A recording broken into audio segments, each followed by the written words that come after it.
ಇನ್ನು ಮುಂದೆ ನಿಮ್ಮ ನೆಚ್ಚಿನ ಧಾರಾವಾಹಿಗಳ ಫುಲ್ ಎಪಿಸೋಡ್ಗಳು ಸನ್ ನೆಕ್ಸ್ಟ್ ಆಪ್ನಲ್ಲಿ ಮಾತ್ರ. ಬೇಡ ಅತ್ತೆ, ನಾನಲ್ಲಿದ್ರೆ ನಂಗೆ ಇನ್ನೂ ಯೋಚನೆ ಆಗತ್ತೆ.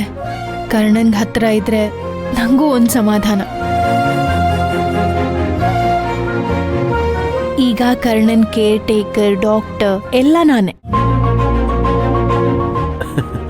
ಹೌದಮ್ಮ, ಸುರಭಿ ನಿಜವಾಗ್ಲೂ ನನ್ನ ತುಂಬಾ ಚೆನ್ನಾಗಿ ನೋಡ್ಕೊಳ್ತಾ ಇದ್ದಾಳೆ.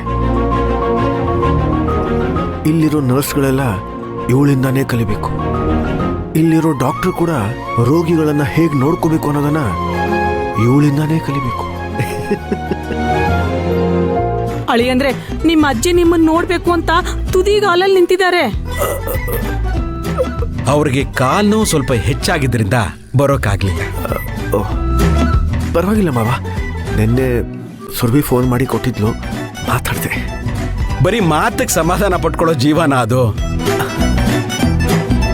ಬಂಗಾರು, ಡಿಸ್ಚಾರ್ಜ್ ಮಾಡ್ಸೋಕಿನ್ನು ಎಷ್ಟು ದಿನ ಬೇಕಮ್ಮ? ಅಪ್ಪ ಸದ್ಯಕ್ಕೆ ಆ ಸುದ್ದಿನೇ ಎತ್ಬೇಡಿ ಅಂದಿದ್ದಾರೆ ಡಾಕ್ಟರ್.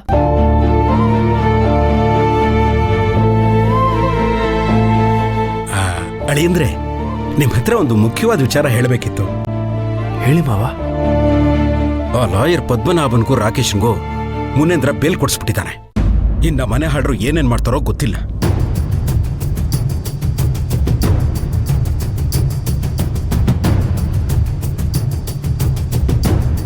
ಅವ್ರೇನೇ ಮಾಡಿದ್ರು ಇನ್ಮೇಲೆ ಅವ್ರ ಆಟ ನಡೆಯಲ್ಲ ಮಾವ. ಯಾಕಂತಂದ್ರೆ ನಮಗ್ ಬೇಕಾಗಿರೋ ಸಾಕ್ಷಿಗಳೆಲ್ಲ ನಮ್ಮ ಹತ್ರ ಇವೆ. ನನಗೊಬ್ರು ವಕೀಲರು ಪರಿಚಯ ಇದ್ದಾರೆ. ನಾನು ಆದಷ್ಟು ಬೇಗ ಅವರನ್ನ ಭೇಟಿ ಆಗ್ತೀನಿ. ರೀ, ಇಲ್ಲೂ ನಿಮ್ ಬುದ್ಧಿ ಬಿಡಲ್ವಲ್ಲ ನೀವು? ಆಸ್ಪತ್ರೆಗೆ ಬಂದ್ವಾ, ಅಳಿಯಂದ್ರೆ ಆರೋಗ್ಯ ವಿಚಾರಿಸಿದ್ವಾ, ಅವ್ರಿಗೆ ಸ್ವಲ್ಪ ಧೈರ್ಯ ಹೇಳಿದ್ವಾ ಅಂತಿಲ್ಲ. ಯಾವಾಗ ನೋಡಿದ್ರು ಕೋರ್ಟು, ಕೇಸು, ಜೈಲು ಅಂತಾನೆ ಮಾತಾಡ್ತಾ ಇರ್ತೀರಾ.